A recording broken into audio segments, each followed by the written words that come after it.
Hello everyone, welcome back. This is Bhavna Buri and today we will talk about plant breeding. So the topic is plant breeding.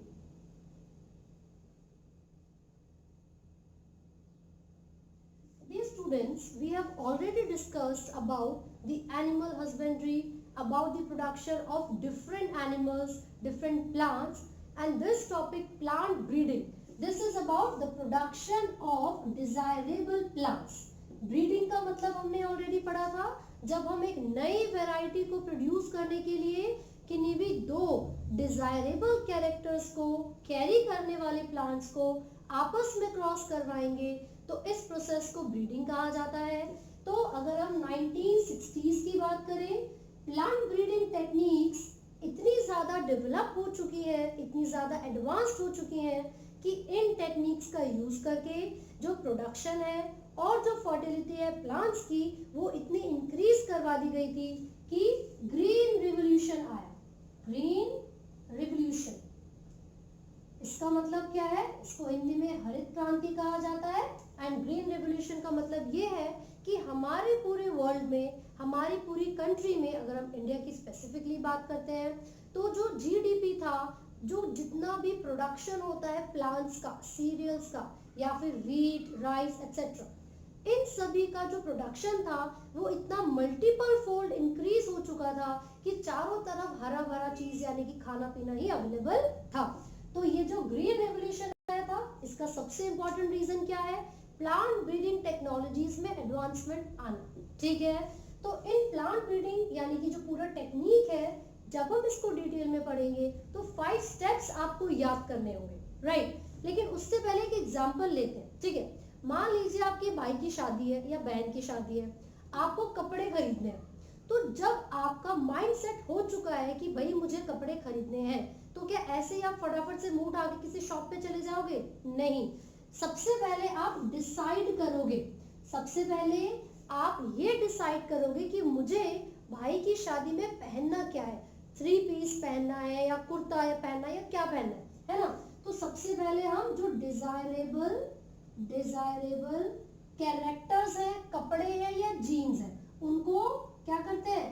Collect कर लेते हैं, अपने mind में सोच लेते हैं, अपने माइंड में सोच लेते हैं कि भैया मुझे ये कपड़ा खरीदना है।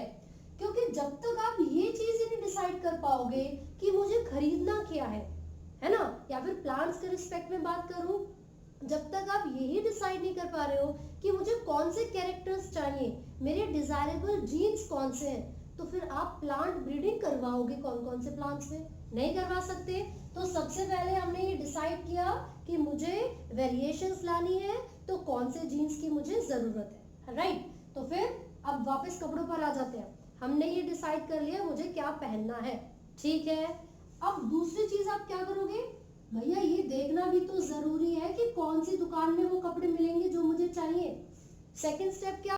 इवैल्यूएट करते हो। मम्मी से बोलोगे मम्मी वो शर्मा की दुकान पे मिल जाएंगे ये वाले कपड़े, तो नहीं वर्मा के यहाँ चलते हैं। तो आपने क्या किया? ये डिसाइड किया। सबसे पहले कौन से कपड़े चाहिए पता चल गया, कौन सी दुकान पर मिलेंगे ये पता चला। कैसे पता चला कौन सी दुकान पर मिलेंगे? जांच पड़ताल की, इवैल्यूएशन किया। तो सेकंड स्टेप होता है इवैल्यूएशन करना। थर्ड स्टेप, आपने जो जो कपड़े डिसाइड किए थे, जब आप वहां पर जाकर देखोगे, आपने देखा यार चलो ऑलिव कलर का ना मैं कोट ले लेता हूँ, ब्लैक कलर की शर्ट मैच करके देखता हूँ उसके साथ, या व्हाइट कलर की शर्ट मैच करके देखता हूँ। तो लगा लगा के देख रहे हो, ब्लैक शर्ट कभी व्हाइट शर्ट, तो उसका मतलब क्या? क्रॉस मैच कर रहे हो, है ना? मैचिंग कर करके देख रहे हो आप। तो यहाँ पर भी हम क्या करते हैं? क्रॉसिंग करवाते हैं। यहाँ पर भी अपने डिजायरेबल, अपने मन चाहे कैरेक्टर्स वाले प्लांट्स के बीच क्रॉसिंग करवाई जाती है। अब आपने तो ऑलिव के साथ व्हाइट शर्ट लगा के देख ली, ऑलिव के साथ ब्लैक शर्ट लगा के देख ली, देखी ना? आपने क्रॉस मैचिंग करके देखा। फिर आपके पास रिजल्ट आया, आपके पास रिजल्ट आया, भाई ये रहा ऑलिव विद व्हाइट, ये रहा ऑलिव विद ब्लैक। आपने देखा यार ये तो ब्लैक के साथ ज्यादा बढ़िया लग रहा है, ठीक है? जो आपका टेस्ट था, जो आपका रिजल्ट था, अगर वो बिल्कुल 100% सही निकला, तो आप क्या बोलोगे? बाकी भाइयों को भी वही सजेस्ट करोगे, चल भैया ये सबसे बढ़िया चीज है, तू भी ये खरीद। ऐसे तो होता है।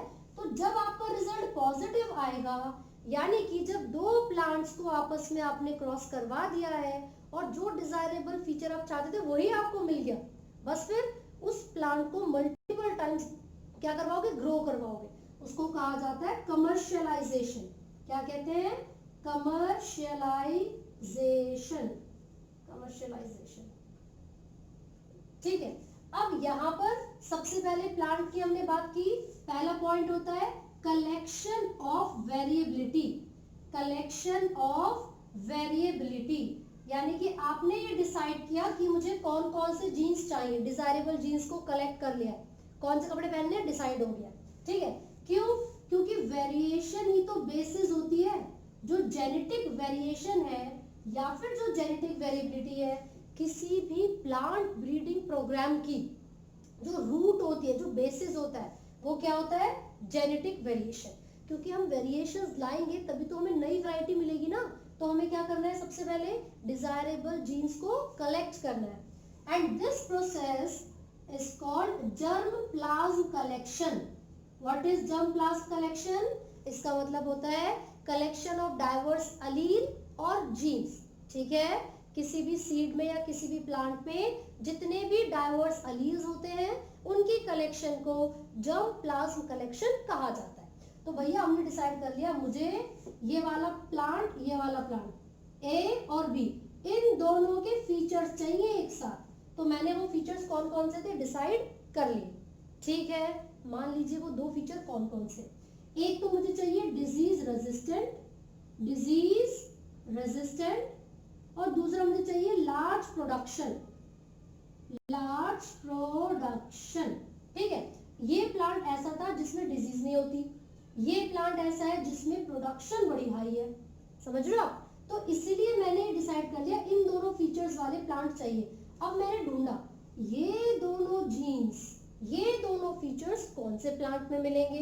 तो इवैल्यूएशन करना, इवैल्यूएशन करना मतलब सर्च करना ऑफ पेरेंट्स। अब हमने उन दोनों पेरेंट प्लांट्स को इवैल्यूएट कर लिया है, सर्च में लग गए हैं, ढूंढ मचा दी भैया कौन सा प्लांट है जिसमें हमारे डिजायरेबल फीचर्स प्रेजेंट है। हमने उन प्लांट्स को ढूंढ लिया और जैसे ही हमने उन प्लांट्स को इवैल्यूएट कर लिया, अब हमने करवा दी क्रॉसिंग। क्रॉसिंग या फिर इसको आप बोलेंगे cross hybridization, cross hybridization between selected parents. ठीक है भाई, हमने पहले पेरेंट्स को ढूंढा, अब उन दोनों पेरेंट्स में हाइब्रिडाइजेशन करवा दी। जब उन दोनों पेरेंट्स में आपने हाइब्रिडाइजेशन करवाई तो आपको बच्चे मिले, ये थे प्रोजेनी, रिजल्ट में प्रोजेनी आई। अब आप उसको टेस्ट करोगे कि क्या इस बच्चे में वो दोनों ही फीचर्स आए हैं या नहीं जो हम चाहते थे। और दो फीचर्स कौन कौन से थे, disease resistant plant and high productivity, large production. समझ रहे हो? तो अगर आपने रिजल्ट को टेस्ट किया, ठीक है, कि हमारे रिजल्ट में वो दोनों फीचर्स आए हैं या नहीं, जब आप उसको इवैल्यूएट कर लोगे, जब आप उसकी टेस्टिंग कर लोगे, फिर सिलेक्शन करते हो रिकॉम्बिनेंट्स का, सिलेक्शन ऑफ रिकॉम्बिनेंट्स। रिकॉम्बिनेंट्स क्या है, जिनके अंदर हमारे दोनों डिजायरेबल फीचर्स आ चुके हैं, वो रिकॉम्बिनेंट्स है। और जब हमारे फीचर्स चले गए, अब आपने क्या सोचा, भैया कमर्शियल लेवल पर, हाई स्केल पर, लार्ज स्केल पर अब इस डिजायरेबल प्लांट को हमें प्रोड्यूस करना चाहिए। तो हम इसको टिश्यू कल्चर या फिर माइक्रो प्रोपगेशन टेक्निक का इस्तेमाल करके लार्ज नंबर में प्रोड्यूस कर सकते हैं। तो हमने ये क्या पढ़ा है, प्लांट ब्रीडिंग के स्टेप्स पढ़े हैं। सबसे पहला स्टेप कलेक्शन ऑफ वेरिएबिलिटी, जिसमें हम सभी डिजायरेबल जीन्स या फिर सभी डिजायरेबल कैरेक्टर्स को कलेक्ट करेंगे जो कि हम चाहते हैं किसी नए वैरायटी में या फिर प्लांट में। दूसरा, हम उन पेरेंट्स को ढूंढेंगे जिनके पास हमारे डिजायरेबल कैरेक्टर्स अवेलेबल हैं। जैसे ही हमने उन पेरेंट्स को इवैल्यूएट कर लिया, उन सेलेक्टेड पेरेंट्स में क्या करवाते हैं, क्रॉस हाइब्रिडाइजेशन। थर्ड स्टेप क्या हुआ, cross hybridization between the selected parents. अब जब आप उनके बीच में क्रॉस हाइब्रिडाइजेशन करवाओगे, देखिए दो चीजें आपको याद रखनी है। एक तो वो दोनों डिजायरेबल फीचर्स हमारे न्यू प्रोजेनी में आने चाहिए। लेकिन दूसरी बात ये होती है, this is a very tedious and long process, बहुत ही कॉम्प्लिकेटेड और टाइम कंज्यूमिंग प्रोसेस है। तो ये डिसएडवांटेज होती है प्लांट ब्रीडिंग की, ठीक है। लेकिन जैसे ही हमने सेलेक्टेड पेरेंट्स में क्रॉस हाइब्रिडाइजेशन करवा दी, फिर क्या होगा, जो प्रोजेनी हमें मिली है हम उसको टेस्ट करेंगे। टेस्ट करने पर जिन जिन प्रोजेनी के अंदर हमारे डिजायरेबल फीचर्स गए हैं उनको सेलेक्ट कर लिया जाएगा and these are called recombinants. जिनके अंदर कंबाइन होकर दोनों फीचर्स आ जाते हैं वो रिकॉम्बिनेंट्स होते हैं। तो यहाँ पर सिलेक्शन ऑफ रिकॉम्बिनेंट्स कर लिया, टेस्टिंग करके पता चल गया भाई 4 बच्चे आए, 4 में से 2 के पास हमारे फीचर्स हैं। अब उन्हीं 2 को हम माइक्रो प्रोपगेशन या टिश्यू कल्चर का यूज करके लार्ज स्केल पर प्रोड्यूस कर सकते हैं। तो टोमेटो का एक एग्जांपल आपकी एनसीईआरटी में गिवन था, है ना, तो आप वो देख सकते हो, वो आपको सोमैटिक हाइब्रिडाइजेशन में भी गिवन है, जिसमें पोटैटो और टोमेटो उन दोनों को आपस में क्रॉस करवा के देखा गया था। हालांकि इट वाज नॉट वर्किंग, उससे कोई भी अच्छा रिजल्ट हमें नहीं मिला था, ठीक है, लेकिन फिर भी एग्जांपल आपको बहुत अच्छे से याद रखना है। So this is all about plant breeding programme. तो चलिए अब हम देखते हैं फटाफट से कि प्लांट ब्रीडिंग टेक्निक्स की क्या इंपॉर्टेंस है, क्या फायदा, ठीक है। तो ये जो ग्रीन रिवॉल्यूशन आया था, इसका मतलब हमने ये देखा था कि भाई जो प्रोडक्शन थी, जो डिजीज रेजिस्टेंट प्लांट्स थे उनको प्रोड्यूस करना, फर्टिलिटी को इंक्रीज करना, ये सब चीजें काफी ज्यादा बढ़ चुकी थी, राइट। तो सन 1960 से सन 2000 के बीच में, यानी कि the duration between 1960 to 2000 year, ये जो साल थे, ये जो समय था, इस समय में जो व्हीट और राइस की प्रोडक्शन थी वो मल्टीपल टाइम्स इंक्रीज हो गई थी। जब हम व्हीट के बारे में बात करते हैं तो इनिशियली 11 मिलियन, कितना, 11 मिलियन जो प्रोडक्शन हुआ करता था वो बढ़कर कितना हो चुका था, 75 मिलियन तक पहुंच चुका था व्हीट के केस में। लेकिन जब हम राइस की बात करते हैं तो वो 35 से लेकर 89.5 मिलियन तक इंक्रीज हो गया था। तो ये सब चीजें क्यों हो पाई थी, किस रीजन की वजह से, प्लांट ब्रीडिंग टेक्नोलॉजीज की वजह से, राइट। तो आप यहाँ पर देखोगे कि अलग अलग साइंटिस्ट थे जिन्होंने अपनी कंट्रीब्यूशन दी और उन्हीं कंट्रीब्यूशन के रिजल्ट में हाई यील्डिंग और डिजीज रेजिस्टेंट वेराइटीज को डेवलप किया गया था and these varieties were called semi dwarf varieties. तो कौन सी वेराइटीज को सेमी ड्वार्फ वेराइटीज कहते हैं, तो मैंने बोला disease resistant and high yielding varieties were called semi dwarf varieties, right। जब हम wheat के बारे में बात करेंगे तो आप देखोगे there was a scientist named Norman E. Borlaug।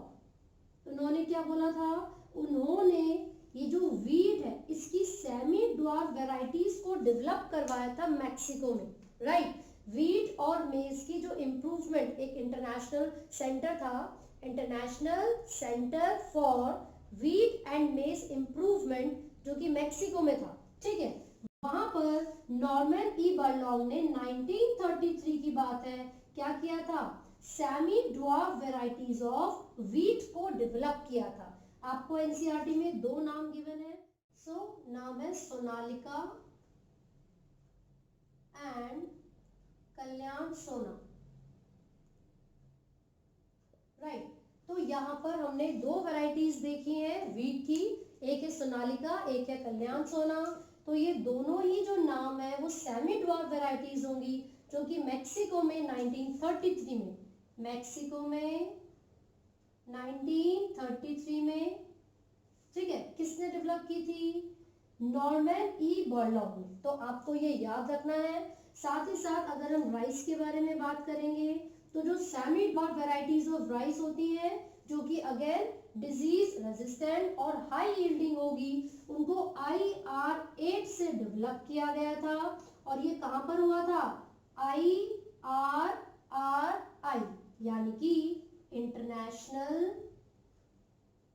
Rice research institute, international rice research institute, that was in Philippines. तो इसका मतलब ये हुआ कि यहाँ पर जो IR8 है, इससे राइस की सेमी ड्वार्फ वेराइटीज को डेवलप करवाया गया था IRRI में, जो कि फिलीपींस में था।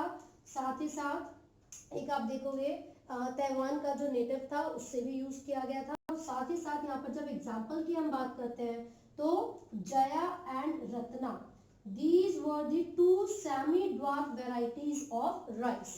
तो अभी अभी हमने पढ़ा है व्हीट और राइस की सेमी ड्वार्फ वेराइटीज के बारे में, जो कि प्लांट ब्रीडिंग टेक्नोलॉजीज का यूज करके डेवलप करवाई गई थी। आप देखोगे कि पूरे इंडिया का जो 33% GDP है वो सीरियल से या प्लांट क्रॉप से या फिर एग्रीकल्चर से ही मिलता है। ठीक है, सन 1960 से 2000 के बीच में इन टेक्निक्स की काफी ज्यादा डेवलपमेंट हुई। 1933 में व्हीट को और लगभग 1936 में ये जो सेमी ड्वार्फ वेराइटीज है किसकी, राइस की, उनको डेवलप किया गया था। ठीक है, this is 63 not 33, sorry 1963 and this is 1966, right. तो इन ईयर्स को भी आपको याद रखना है, साइंटिस्ट के नाम को भी आपको याद रखना है और जो इनकी वेराइटीज है उनका नाम भी याद रखेंगे। अब हम आगे बढ़ते हैं and now we will talk about the sugar cane. तो शुगर केन की कौन कौन सी वेराइटीज हैं और उनको किस किस तरीके से डेवलप करवाया गया है। तो हम लिख लेते हैं यहाँ पर शुगर केन। देखिए यहाँ पर आप दो वेराइटीज पढ़ रहे हैं, एक है सैकरम बारबरी जो कि नॉर्थ इंडिया में ग्रो करने वाली एक शुगर केन की वैरायटी, दूसरी होती है Saccharum officinarum, right, and this variety grows in South India. ठीक है, अब क्या हुआ, इनके कुछ कैरेक्टरिस्टिक फीचर्स होंगे। वो क्या फीचर होते हैं, जो नॉर्थ इंडिया में ग्रो करने वाली शुगर केन है यानी कि सैकरम बारबरी, यहाँ पर आप देखोगे लो शुगर कंटेंट होता है, लो शुगर कंटेंट होता है, बहुत ही थिन यानी कि बहुत पतले पतले से शुगर केन होते हैं, स्टेम बहुत ही पतली है। ठीक है, साथ ही साथ जब हम बात करते हैं नॉर्थ इंडिया के शुगर केन के बारे में तो आप देखोगे शुगर कंटेंट तो बहुत ही कम है ऑलरेडी, यहाँ पर बहुत ही पतली सी स्टेम है, यानी कि जो प्रोडक्टिविटी है, जो यील्ड है वो बहुत ही कम आएगी। यहाँ पर डिक्रीज मतलब बहुत ही कम यील्ड यानी कि प्रोडक्शन होगी, राइट। और डिजीज रेजिस्टेंट भी नहीं होती हैं ये वैरायटीज ज्यादा। जब साउथ इंडिया की वैरायटीज के बारे में बात करेंगे so they will have high sugar content, इनके अंदर जो शुगर का कंटेंट है वो ज्यादा होता है, बहुत ही मोटा गन्ना है यानी कि थिक स्टेम होगी और प्रोडक्शन भी बहुत ज्यादा होती है, प्रोडक्शन भी बहुत ज्यादा होती है। लेकिन एक बहुत बड़ी प्रॉब्लम है साउथ इंडिया में ग्रो होने वाली शुगर केन के साथ, वो क्या प्रॉब्लम है कि ये गन्ना नॉर्थ इंडिया में ग्रो नहीं हो सकता। This sugar cane could not be grown in north India. तो इसी रीजन की वजह से फार्मर्स ने इन दोनों वेराइटीज को आपस में हाइब्रिड करवाया। तो हाइब्रिडाइजेशन के रिजल्ट में जो न्यू ब्रीड, जो न्यू वेराइटी हमें मिली, आप देखोगे उसके अंदर हाई शुगर कंटेंट होगा, थिक स्टेम, प्रोडक्टिविटी यानी कि यील्ड बहुत ज्यादा होगी, साथ ही साथ it will have the ability to grow in north India, साथ ही साथ उसके पास एबिलिटी थी to grow in north India. तो ये आपको याद रखना है, आपको दोनों वेराइटीज के नाम याद करने हैं और उनके कैरेक्टरिस्टिक फीचर्स को भी याद करने हैं। क्वेश्चन आपसे पूछा जाएगा कि फार्मर्स को शुगर केन की दोनों ब्रीड्स में हाइब्रिडाइजेशन करवाने पर क्या रिजल्ट मिला, तो ये तीनों एंड प्लस दिस चारों पॉइंट्स आपको उनके रिजल्ट में मेंशन करने हैं। ठीक है, now we will talk about millets. अब हम मिलेट्स के बारे में बात करेंगे। अब मिलेट्स में क्या आता है, कुछ सीरियल जैसे कि ज्वार, बाजरा, राइट। हम यहाँ पर एग्जांपल लिख लेते हैं टॉकिंग अबाउट मिलेट्स। तो जैसे कि जो हाइब्रिड है, हाइब्रिड ऑफ मेज, ज्वार एंड बाजरा, ठीक है, इनको डेवलप करवाया गया था बाय वेरियस फार्मर्स। अलग अलग किसानों ने जो मेज, ज्वार और बाजरा है, इनकी अलग अलग हाइब्रिड को डेवलप किया था। और ऐसा इसलिए किया गया ताकि ये जो न्यू वेराइटीज हमें यहाँ पर डेवलप होकर मिलेंगी, उन वेराइटीज को डिजीज रेजिस्टेंट बनाया जा सके। बट सबसे इंपॉर्टेंटली जो पॉइंट आपको याद रखना है, वाटर स्ट्रेस रेजिस्टेंट बनाने के लिए, वाटर स्ट्रेस रेजिस्टेंट बनाने के लिए इन ब्रीड्स को, क्योंकि पानी की कमी होने पर काफी ज्यादा प्रॉब्लम्स आ जाती हैं, जो सर्वाइवल है वो बहुत ही डिक्रीज हो जाता है, कम हो जाता है। ताकि ये प्लांट्स आसानी से वाटर के स्ट्रेस में भी, ताकि ये प्लांट्स आसानी से वाटर के स्ट्रेस में भी क्या कर सकें, सरवाइव कर सकें, इसीलिए फार्मर्स ने इन सभी की हाइब्रिड को डेवलप करवाया था। सो this is all about the plant breeding and the importance of